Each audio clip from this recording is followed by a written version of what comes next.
I believe this is a question that a lot of people still had quite a hard time putting their fingers on. How does a man become so emotionally distant and cold? Not occasionally or only when they have a bad day, but all the time, like literally, to a point where one could say that he is a pathological psychopath, or a person who simply doesn't have a space in his heart for any kind of empathy, a robot made of actual flesh and bones. Some people might say that they're just born with it, but I think the same people also secretly have the notion that it might have something to do with their upbringings. And they'd be right, because quite a lot of our attitudes, behaviors, and characteristics are actually formed during our childhood. The role that our parents and environments play in terms of cultivating and forming the foundational base within our psyche is absolutely critical for our adult years. Someone who has a very affectionate and caring parents will lead to him displaying a lot of care, warmth, and empathy towards the people that they are close with. Similarly, someone who has a distant, disregarding, and unaffectionate parents, or parents who rarely or barely showcase a caring, considerate, and intimate attitude towards their children early on, will eventually lead him to display a lack of compassion, generosity, and sentiment towards other people, just because they are quote-unquote conditioned to behave or have an attitude like so. They are not born with it, they are just incidentally accustomed to be like it. However, it is not just our childhood that could cause us to form a solid foundation of certain attitudes, behaviors, and characteristics. As I'm sure you gentlemen know already, major traumatic events could also play a vital role in shifting or rearranging one's psychological blueprint,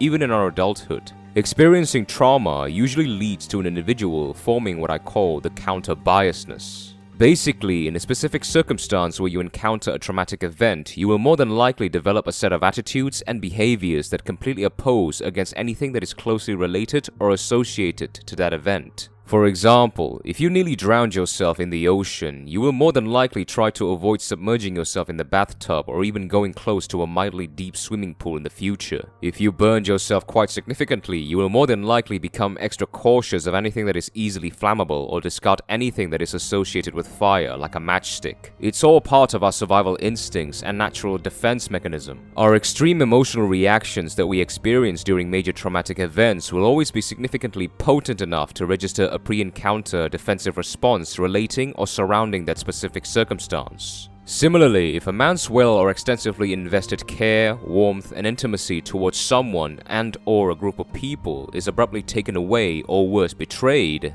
he will more than likely develop an integral response to shun himself from forming a very close bond with anyone in the future, developing an avoidant attachment syndrome where if he feels like he is starting to catch feelings with anyone, being too friendly with anyone, or getting a bit too intimate for comfort, he will abruptly back out and detach himself from expressing his feelings or displaying any form of empathy and consideration. A bit of a necessary evil to contain some underlying insecurities and in order to protect himself from those traumatic consequences. Such examples can be a man who had a very close relationship with his parents, spends a tremendously meaningful amount of time with them, but then they got abruptly taken away in a horrific accident. A man who developed a seemingly unbreakable bond of association or camaraderie with someone, but then got dramatically broken due to underlying envy or jealousy manifesting into a stab in the back. And a man who sincerely and wholeheartedly loved a woman for a long time with all his trust and faith, but then she suddenly betrayed his commitment unreasonably out of nowhere. Though having said all of these, not all men will surely become emotionally withdrawn due to these traumas. Some men can become consumed with rage and vindictive pursuits that they condemn everything and everyone that is involved with their misfortunes. Or in other words, becoming the embodiment of the victim mentality.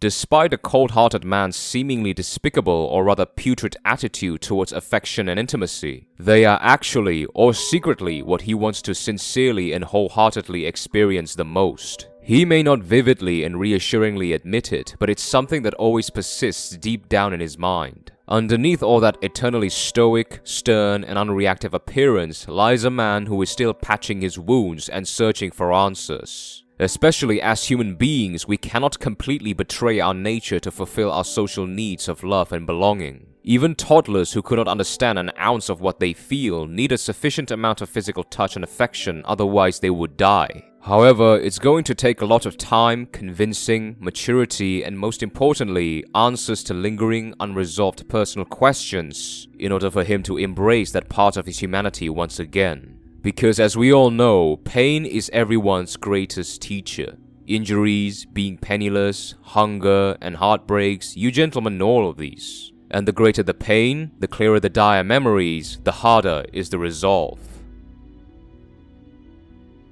Thank you for watching.